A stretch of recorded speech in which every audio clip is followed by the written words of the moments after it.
पिछले एपिसोड में लड़की टैन यू पर अटैक करने आती है, लेकिन अब इसे अपनी ओर आते हुए देखते ही टैन यू अपनी पावर का यूज करने लगता है, जिसे देखते ही लड़की के होश उड़ जाते हैं क्योंकि यह एक बहुत ही स्ट्रांग पावर थी। इसके बाद टैन यू अपनी पावर का यूज करता है और लड़की पर हमला कर देता है, लेकिन लड़की हमले को एक सेकंड भी नहीं रोक पाती और इसमें बुरी तरह से जख्मी हो जाती है। लेकिन टैन यू अभी भी नहीं रुकता और इसे और भी बुरी तरह से टॉर्चर करने लगता है, जिसके बाद लड़की की हालत काफ़ी ख़राब होने लगती है और वो लड़के से अपनी जान बचाने के लिए हेल्प मांगने लगती है। यह देखते ही लड़का टैन यू पर काफ़ी गुस्सा हो जाता है और लड़की से कहने लगता है कि मैं तुम्हें कुछ भी नहीं होने दूंगा। इसके बाद वो फॉर्मेशन के अंदर आने की कोशिश करने लगता है, लेकिन टैन यू के इस फॉर्मेशन को तोड़ पाना इतना आसान नहीं था, जिसे देख टैन यू मुस्कुराने लगता है क्योंकि इसने अब इनका असली औकात दिखा दिया था। इसके बाद और ज़्यादा पावर का यूज़ करने लगता है और लड़की के ऊपर हमला करना जारी रखता है, जिससे लड़की की कंडीशन और भी ख़राब हो जाती है। लेकिन अब लड़की के इस कंडीशन को देखते ही लड़का और ज़्यादा गुस्सा हो जाता है और उसे कहने लगता है कि आज या तो मैं जिंदा रहूंगा या फिर तुम जिंदा रहोगे। इसके बाद वो किसी पील का यूज़ करता है, जिसकी वजह से इसका मैजिक वेपन और भी पावरफुल हो जाता है और इसी के साथ इसकी फिजिकल पावर भी हद से ज़्यादा इंक्रीज हो गई थी, जिसके बाद वो एक पावरफुल डीमोन के जैसा लगने लगता है और लड़की की बढ़े हुए पावर को देख तुरंत केयरफुल हो जाता है और लड़की को मारने चला जाता है। लेकिन अब यह देखते ही लड़का अपने खतरनाक पावर का यूज़ कर देता है, जिसकी वजह से टैन यू का एक हाथ कट जाता है। लेकिन अब इसी के साथ लड़की की बॉडी भी गायब होने लगती है और लड़का उसे बचाने के लिए कुछ भी नहीं कर पाता। अब हाथ कट जाने की वजह से टैन यू को काफ़ी दर्द होने लगा था, लेकिन इसके बाद वो अपने कटे हुए हाथ को रोक लेता है और इसको अपने पास में रख लेता है। इसके तुरंत बाद लड़का अपनी पावर का यूज़ करने लगता है और टैन यू पर हमला करने के लिए आ जाता है।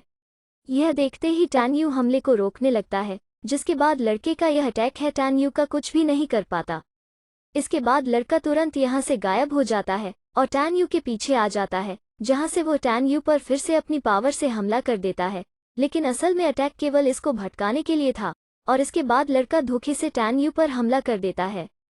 लेकिन अब टैन यू इस हमले से खुद को नहीं बचा पाया था और हम देखते हैं कि लड़के की तलवार से खून टपक रहा था क्योंकि इसने टैन यू के दूसरे वाले हाथ को भी काट दिया था, जो यहाँ से नीचे गिरने लगता है और दोनों हाथ के नहीं होने की वजह से टैन यू लड़के के सामने काफ़ी कमज़ोर हो गया था और लड़का फिर से इसके ऊपर हमला करने लगता है।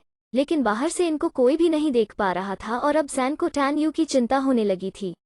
इसके अलावा डैनियल भी काफ़ी घबरा गया था और इसे उम्मीद है कि टैन यू को कुछ भी नहीं हुआ होगा। वहीं दूसरी न्यूरॉन भी काफ़ी हैरान थी क्योंकि इसे उम्मीद नहीं था कि टैन यू एक पल भी इनके सामने टिक पाएगा, लेकिन वो तो अभी तक जिंदा है और इनका सामना भी कर रहा है। लेकिन यह भी नहीं जानती कि टैन यू इस वक्त किस हालत में है क्योंकि बाहर से कुछ भी नज़र नहीं आ रहा था।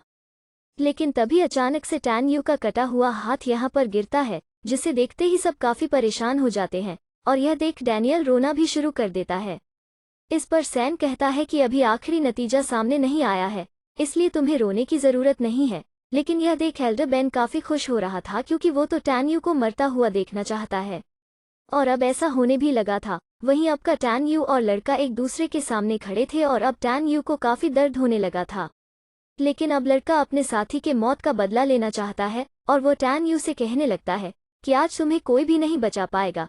इसके बाद वो टैन यू पर हमला करने की कोशिश करता है, लेकिन इस बार टैन यू के हमले से खुद को बचा लेता है। इसके बाद वो कहने लगता है कि इस वक्त मैं बुरी तरह से जख्मी हूँ, इसलिए मैं अपने एनिमी के खिलाफ डेथ पावर यूज़ नहीं कर सकता। तभी लड़का फिर से इस पर हमला करने की कोशिश करने लगता है, लेकिन अब टैन यू के इस हमले से खुद को बचाने लगता है क्योंकि वो उसके हाथों नहीं मर सकता था और उसे मारने का डिसाइड कर लेता है। लेकिन अब लड़का भी रुकने वाला नहीं था, वो अपनी पावर का यूज़ करने लगता है और टैन यू को चारों तरफ से अपनी तलवारों से घेर लेता है। यह देखता टैन यू लड़के से कहता है कि अगर मैं जिंदा बच गया फिर तुम्हें इसकी दोगुनी कीमत चुकानी पड़ेगी। इसके बाद यह तलवार को मारने की कोशिश करने लगते हैं, जिसके बाद टैन यू खुद को बचाने की कोशिश करता है, लेकिन वो ज़्यादा देर तक इनसे नहीं बच पाता और यह तलवार इसको बुरी तरह से जख्मी करने लगते हैं जिसके दौरान टैन यू को भयानक तरीके से दर्द भी होने लगा था। लेकिन इसके बावजूद भी टैन यू खुद को बचा लेता है और लड़के से कहता है कि अब तुम्हारा टाइम भी खत्म हो गया। यह सुनकर लड़का परेशान हो जाता है। अभी टैन यू कहता है कि आखिरकार तुम भी हार गए। इस पर लड़का कहता है अगर ऐसी बात है तो मुझे अब कोई भी नहीं रोक सकता और इसके बाद होता टैन यू पर हमला करने चला जाता है और कहने लगता है कि मैं तुम्हारा खून अपने मरे हुए साथी को ऑफर करूंगा। लेकिन अब टैन यू लड़के का सामना करने के लिए पूरी तरह से तैयार था और इसके बाद वो अपने आई लॉक टेक्निक का यूज कर देता है। अब इसको देखते ही लड़का काफी हैरान हो जाता है और इसे समझ नहीं आता कि टैन यू आखिर कितना टैलेंटेड है।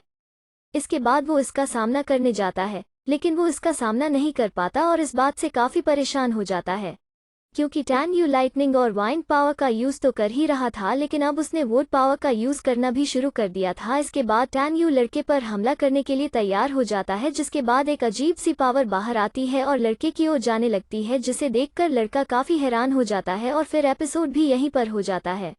Please friends like share and subscribe करें, इससे वीडियो बनने में आगे मुझे हेल्प होगी। मैं मिलती हूँ आपसे अगली वीडियो में।